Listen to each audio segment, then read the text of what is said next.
నమస్తే. ఈరోజు స్టూడియోలో మనతో పాటు ప్రముఖ వేదిక ఆస్ట్రాలజర్ గోనుగొండల సురేష్ బాబు గారు ఉన్నారు. జూలై మాసంలో కర్కాటక రాశి వారి పరిస్థితి ఏ విధంగా ఉండబోతుంది, ఎలాంటి జాగ్రత్తలు తీసుకోవాలి, గురుగారిని అడిగి తెలుసుకుందాం. నమస్కారం గురుగారు. మణికంఠ గారు నమస్కారం అండి. గురుగారు, కర్కాటక రాశి వారి పరిస్థితి ఏంటి? ఆషాఢ మాసం, జూలై మాసం ప్రత్యేకంగా వీళ్ళు ఎలాంటి జాగ్రత్తలు తీసుకోవాలి, ఎలాంటి టఫ్ టైమ్స్ వీళ్ళు ఫేస్ చేయబోతున్నారు, ఓవరాల్గా ఎలా ఉండబోతుంది, ఓవరాల్గా ఆర్థికంగా, ఆరోగ్యంగా, అన్ని విధాలుగా? సో మనకి కర్కాటక రాశి కనుక చూసుకుంటే జూలై మంత్లో ఫస్ట్ మనకి కర్కాటక రాశికి వెళ్ళక ముందు జూలై మంత్లో కొన్ని ముఖ్యమైన విశిష్టత గల రోజులు ఉన్నాయండి. వాటిని సద్వినియోగం చేసుకున్నాను. వీళ్ళకి జస్ట్ రిమైండ్ చేద్దాం. ఒకటి మనకి ఆషాఢ నవరాత్రులు జరుగుతూ ఉన్నాయండి. 26వ తారీఖు జూనే స్టార్ట్ అవుతున్నాయండి. ఆ రోజు నుంచి వీళ్ళు ఒక 9 days everyday evening time half an hour Varahi మాతకు ధూపం వేసి తనకు శక్తి కొలది కనుక పూజ చేసుకుంటే ఎవరికి ఉపయోగం అంటే, ఎవరికైతే కోర్టు కేసులు పర్టికులర్గా భార్యాభర్తల మధ్య చాలామంది నాకు కాల్స్ వస్తున్నాయి. ప్రాబ్లం ఏంటంటే వాళ్ళు కలిసి లేరు, అలానే విడిపోయి లేరు, మధ్యలో ఎక్కడో హ్యాంగ్ అయిపోయి ఉన్నారు. అది అలాంటి ముందుకు వెళ్ళని కేసులు వాళ్ళకి ఎవరైనా కనుక ఇబ్బందులు పడుతుంటే ఈ నవరాత్రులు చేస్తే వాళ్ళకి చాలా బాగా కలిసి వస్తుంది.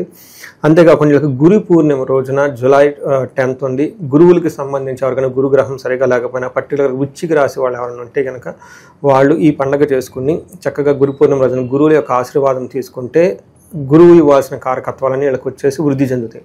తర్వాత మోస్ట్ ఇంపార్టెంట్ నాగ పంచమి ఉందండి, శ్రావణ మాసము. అది మనకి 29వ తారీఖున జరుగుతుందండి. ఈ రోజున ఎవరికైనా పిల్లలు కావాలనుకున్నా, వచ్చేసి గర్భస్రావం అయి మనకి గర్భం నిలబడకుండా ఉన్నా, పిల్లలు కావాలనుకున్నా, లేదంటే కాలసర్పదోషం ఉన్నా, తర్వాత సర్పదోషం ఉన్నా, ఎలాంటి దోషాలు ఉన్నా కానీ ఆ రోజు గనక నాగుల రోజున కొంచెం దీక్షగా పూజ గనక చేసుకుంటే నాగదేవతకి ఆ ప్రాబ్లమ్స్ అన్నీ పోయేసి జీవితం ఉన్నతంగా ఉంటుందండి. ఈ జూలై మంత్ ఆధ్యాత్మికంగా గడపాలనుకునే వాళ్ళకి చాలా మంచి మాసం మనం అనుకోవాలి. సో ఇందులో మీరు అడిగిన విధంగా కర్కాటక రాశి వరకు చూసుకుంటే వీళ్ళకి కొంచెం ఛాలెంజింగ్గా ఉండే మంత్ అని మనం చెప్పుకోవాలి. కొంతమందికి జాబులు పోతున్నాయి అని చెప్పేసి ఫోన్లు చేస్తూ ఉన్నారు. అందులో ఫస్ట్ పుష్యమి నక్షత్రం ప్రకారం చూసుకుంటే పుష్యమి పునర్వసు 4వ పాదం, పుష్యమి 1, 2, 3, 4 పాదాలు, మనకి ఆశ్లేష 1, 2, 3, 4 పాదాలంతా కర్కాటక రాశిలో ఉంటారు. ఇందులో గ్రహస్థితి ఎక్కువగా ఒకే ఒక గ్రహం మారిందండి. అది కూడా సూర్యుడు వీళ్ళకి మారారండి. మిగతా గ్రహాలు పెద్దగా ఎక్కువ మారలేదు. అవన్నీ మంత్ ఎండ్లో మారున్నాయి అనమాట. అవి మనం నెక్స్ట్ మంత్లో చెప్పుకోవచ్చు. ఇప్పుడు కనుక మనం చూసుకుంటే సూర్యుడు మనకు సూక్ష్మ గోచారం, లఘు గోచారం ప్రకారం ఏమని చెప్తారంటే స్థాననాశనం అంటే 10వ ఇంట్లో ఉండటం వల్ల వాళ్ళ ఉన్న వర్క్లో కానివ్వండి, జాబ్లో కానివ్వండి చేంజెస్ ఉండే అవకాశం చాలా ఎక్కువ ఉంది. అంతేకాకుండా విపరీతంగా ధనం ఖర్చు అవుతుంది. ధనం దొంగతనాలు కుట్టుకొని పోయవచ్చు.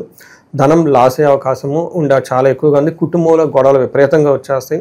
అంతేకాకుండా కొన్ని విషయాల్లో వీళ్ళకి గురువు ద్వారా కొంచెం బెనిఫిట్ జరిగే అవకాశం ఎక్కువగా ఉంది. బట్ ఓవరాల్గా కనుక చూసుకుంటే పీడనము, తర్వాత ప్రావర్టీ, డబ్బులకి ఇబ్బంది పడుతూ ఉండే చాలా టఫ్ అయిన మంత్ మనం చెప్పుకోవాలి.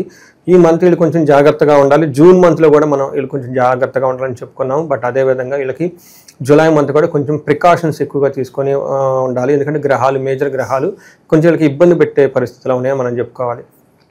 సన్ను వీళ్ళకి ఫస్ట్ హౌస్లో ఉండటంతో రజతమూర్తిగా ఎంటర్ అవుతూ ఉన్నారు. వీళ్ళు ఉన్న పొజిషన్ సన్ను కొంచెం స్ట్రాంగ్గానే ఎంటర్ అవుతున్నారు, కానీ బలం చేకూర్చే విధంగా ఎంటర్ అవుతున్నారు. కానీ సూర్యుడు వీళ్ళకి మిక్స్డ్ రిజల్ట్ ఇస్తున్నారు, లేదంటే మైల్డ్గా ఎఫెక్ట్ అయ్యే అవకాశం ఎక్కువగా ఉంది. అవి కూడా ఏంటో మనం చూద్దాం. అవి మనకి ఏం చెప్తారంటే దేహార్తి, మనకి సంస్కృతంలో మహర్షులు ఏం చెప్తారంటే దేహార్తి, నిస్సత్వం, సంతాప కాలతిక్రమణ భోజనం, బంధుమిత్ర సుహృద్వేష, చంద్రరాశి గతో రవి అని మనకి సంస్కృతంలో మహర్షులు చెప్తారు. దీని ప్రకారం ఏంటంటే శరీరం నందు బాధ ఉంటుంది, మనసులో సంకోచం ఉంటుంది, అకాల భోజనము, మిత్రులతోటి బంధువులతోటి వీళ్ళే గొడవ పడతారు అనవసరంగా. వెళ్ళి వాళ్ళ మనాన్ని వాళ్ళు బాగానే ఉంటారు, వీళ్ళే పోయేసి ఏదో గొడవ పెట్టుకొని వస్తూ ఉంటారు. ట్రావెల్స్ చేసేవాళ్ళు చాలా యాక్సిడెంట్లు అయ్యే అవకాశం ఎక్కువగా ఉంటుంది. కొంచెం జాగ్రత్తగా ఉండటం ఎంతైనా అవసరం. వీళ్ళకి సెకండ్ హౌస్లో ఏమైందంటే అండి కుజుడితో పాటు కేతు ఉన్నారండి. ఈ రెండు మంచి గ్రహాలు కాదండి. ఇది కుటుంబానికి సంబంధించిన ప్లేస్లో ఉండటంతో కుటుంబంతో గొడవలు, ధనానికి విపరీతంగా ఇబ్బందులు పడే అవకాశం చాలా ఎక్కువగా ఉంటుంది. రెస్ట్లెస్గా ఎక్కువ ఉంటారండి ఈ రాశి వాళ్ళు. పర్టికులర్ ఓవరాల్గా మనం చూసుకుంటే ఒక డైరెక్షన్లెస్గా ఉండే అవకాశం ఎక్కువగా ఉంది. మనకి మహర్షులు ఏం చెప్తారంటే అసత్వం సతతం క్లేశ సర్వకార్య వినాశనం, సదా దుర్జన సంపర్క భీతి ధనకే కుజ అని మనకు చెప్తూ ఉంటారు. అంటే ఈ టైంలో అసత్వం, ఒంట్లో బలం తగ్గిపోవటం, సతతం క్లేశ, ఎప్పుడు ఏదో రెస్ట్లెస్గా ఫీల్ అవ్వటము, సర్వకార్య వినాశనం. ఏదైనా కనుక పని చేస్తే ఆ పనిలో వీళ్ళకి విజయం రాక మనకి చాలా ఇబ్బందులతో ఉండే సిచ్యువేషన్ వీళ్ళకి ఎక్కువగా ఉంది. సదా దుర్జన సేవ అంటే వీళ్ళకి బ్యాడ్ కంపెనీలు పెట్టుకొని ఉండటం, చేయకూడని పనులన్నీ చేసుకుంటాం, టైం అంతా వెయిట్ చేసుకునే అవకాశం ఎక్కువగా ఉంటుంది. చేసి మళ్ళీ భీతిగా భయంగా ఉంటూ ఉంటారు. ఇది వీళ్ళకి కుజుడుకి ప్లస్ కుజుడితో పాటు కేతు కలిసి ఉండటము, ఫస్ట్ హౌస్లో సూర్యుడు కలిసి ఉండటం కొంచెం ఇబ్బందికరమైన పరిస్థితులు ఎక్కువగా ఉన్నాయి. కొంచెం జాగ్రత్తగా ఉండాలి. దీనితో పాటు 10th హౌస్లో శుక్రుడు ఉండటంతో అగైన్ ఇది మంచి పొజిషన్ కాదని మనం తెలుసుకోవాలి. వీళ్ళకి మనకి ఏం చెప్తారంటే 10th క్లాస్లో శుక్రుడు ఉండటంతో వెకులం చైవ నిస్సత్వం మర్ధానాశనం రిపోభరం శ్రీ సౌఖ్య హాని మాప్నోతి అని చెప్తారు. అంటే వీళ్ళకి ఏమని జరుగుతుందంటేనండి, ఎప్పుడు ధనం కోల్పోవటము, తర్వాత ఇంట్లో లేడీస్ అయితేనేమో జెంట్స్ ద్వారా, జెంట్స్ అయితే లేడీస్ ద్వారా కొంచెం ఇబ్బందులు పడే అవకాశం, సిచ్యువేషన్స్ అన్నీ ఉండే అవకాశం ఎక్కువగా ఉంటుంది. భార్యాభర్తల మధ్య గొడవలు కూడా అయ్యే అవకాశం చాలా ఎక్కువగా ఉంది ఈ రాశి వాళ్ళకి. బట్ ఒక్క విషయం, మంచి విషయం ఏంటంటే వీళ్ళకి ఎడ్యుకేషన్ పరంగా లేదంటే కొత్త వెహికల్ ఏదైనా కొనుక్కునే వాళ్ళకి చాలా పాజిటివ్గా అనుకూలంగా ఉండే అవకాశం ఎక్కువగా ఉంది. ఇది మనకి రాశి యొక్క స్థితిని బట్టి మనం చెప్పుకోవాలి. అలా గురుగారు, ఈ రాశిలో ఏ నక్షత్రాల వాళ్ళు ఉంటారు, పర్టికులర్గా వాళ్ళకి ఎలాంటి ఫలితాలు ఉండవు? మనం ఇక చూసుకుంటే ఇందులో పునర్వసు, పుష్యమి, ఆశ్లేష నక్షత్రాలు ఇందులో ఉంటాయి. ఇందులో పునర్వసు నక్షత్రం వాళ్ళకి కనుక చూసుకుంటే పాజిటివ్ సైడ్లో ధనలాభం ఉంటుంది, సంపద ఉంటుంది, ఐశ్వర్యం ఉంటుంది, క్షేమంగా ఉంటారు. ఇది మనకి పాజిటివ్. నెగిటివ్ సైడ్లో ఏమవుతుందంటే నాశనము, కలహము అని మనకు చెప్తూ ఉంటారు. అంటే వీళ్ళకి ఏదో ఒక పని చేసేది ఉంటే ఆ పని వీళ్ళకి అందిరాక అది కోల్పోయే అవకాశం ఎక్కువగా ఉంటుంది. గొడవలు కూడా అయ్యే అవకాశం ఎక్కువగా ఉంటుంది. పుష్యమి నక్షత్రం వాళ్ళకి మనం చూసుకుంటే వీళ్ళకి పాజిటివ్ సైడ్లో ఐశ్వర్యవంతంగా ఉంటుంది, సంపదలు ఉంటారు, ఈ మాసం అంతా క్షేమంగా ఉంటారు. మనకి నెగిటివ్ సైడ్లో చూసుకుంటే వీళ్ళకి నాశనము, మృత్యు భయము, కలహము అని మనకు చూపిస్తూ ఉంటుంది. అనుకున్న పనులు కాకుండా ఇబ్బంది పడటం, తర్వాత మళ్ళీ ఫ్యూచర్ ఎలా ఉంటుందో మృత్యు భయంతో ఉండటం, తర్వాత గొడవలు అయ్యే అవకాశం కూడా ఎక్కువగా ఉంది. ఆశ్లేష నక్షత్రం వాళ్ళకి అగైన్ వీళ్ళకి సంపదలు ఉంటుంది, క్షేమంగా ఉంటారు. పాజిటివ్ సైడ్లో నెగిటివ్ సైడ్లో నాశనము, కలహము, మృత్యు భయము అని చెప్తూ ఉంటుంది. ఇక్కడ మృత్యు భయం అంటే మనం అనుకున్న పనులు అసలు ముందుకు వెళ్తాయా లేదా, అసలు మనం ఎటుపోతున్నాం ఏంది అని చాలా ఎక్కువగా ఆలోచించుకుంటూ ఉంటారు. దాంతోపాటు గొడవలు కూడా అవకాశం ఎక్కువగా ఉంటుంది. అనుకున్న పనులు కాకుండా చాలా డ్రీమ్ ప్రాజెక్ట్స్, ఇది అవుతుంది అనుకున్నవి కాకుండా మధ్యలో అది ఆగిపోవటము, దాంతో ఇలా భయపడటం, ఇలా అదర్ సైడ్లో ఇబ్బంది పడే అవకాశం చాలా ఎక్కువగా ఉంటుంది.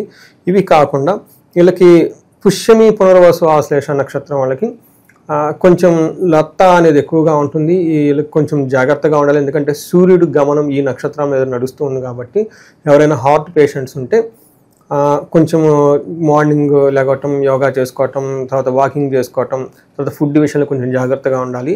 జనరల్గా ఏమవుతుందంటేనండి, సూర్యుడు ప్రయాణించే నక్షత్రం వాళ్ళకి ఆ నక్షత్రంలో ఎవరెవరికి ఉన్న సూర్యుడు ప్రయాణిస్తున్నారో వాళ్ళకి గ్యాస్ట్రైటిస్ వచ్చేస్తుంది, లేదంటే చెస్ట్ పట్టినట్టు ఉంటుందండి. అందుకని హార్ట్ పేషెంట్స్ ఎవరైనా ఉంటే చాలా జాగ్రత్తగా ఉండాలని చెప్పేసి ఒక సూచన వాళ్ళకి. ఇంకా విశేషంగా ఆషాఢ మాసం కాబట్టి ఈ రాశి వాళ్ళు ఎలాంటి పరిహారాలు చేసుకోవడం ద్వారా ఏదన్నా అశుభ ఫలితాలు ఉన్నా కూడా వాటిని మంచిగా మార్చుకోవచ్చు అంటారు? వీళ్ళకి సుబ్రహ్మణ్యేశ్వర స్వామి భుజంగ స్తోత్రం చదువుకోవాలి. తర్వాత వారాహి నవరాత్రులు ఖచ్చితంగా జరుపుకోవడం చాలా బాగుంటుంది. ఇవి కాకుండా ఎవరైనా ఆషాఢ మాసం కాబట్టి అమ్మవారికి సంబంధించిన దేవస్థానాలు విజిట్ చేస్తే చాలా బాగుంటుంది. శ్రీశైలం కానివ్వండి, లేదంటే విజయవాడ కనకదుర్గ అమ్మవారిని కానీ. వీటితో పాటు వీళ్ళు ఇంకా చండీ పారాయణ కానీ, చండీ హోమం కానీ ఇలాంటివి కనుక చేసుకుంటూ ఉంటే చాలా బాగుంటుంది. వీటితో పాటు మనకి ఆశ్లేష నక్షత్రం, ఇది సర్ప నక్షత్రం కాబట్టి ఈ నక్షత్రం వాళ్ళకి ఇది సర్ప నక్షత్రం, ఆశ్లేష నక్షత్రం వాళ్ళకి ఫేవరెట్ ఫెస్టివల్ నాగపంచమి వస్తుంది కాబట్టి ఖచ్చితంగా అందరూ ఈ నక్షత్రం వాళ్ళు చేసుకుంటే సర్ప దోషం ఏమైనా ఉన్నా కానీ పోతుందండి. వీళ్ళకి చాలా బాగుంటుంది.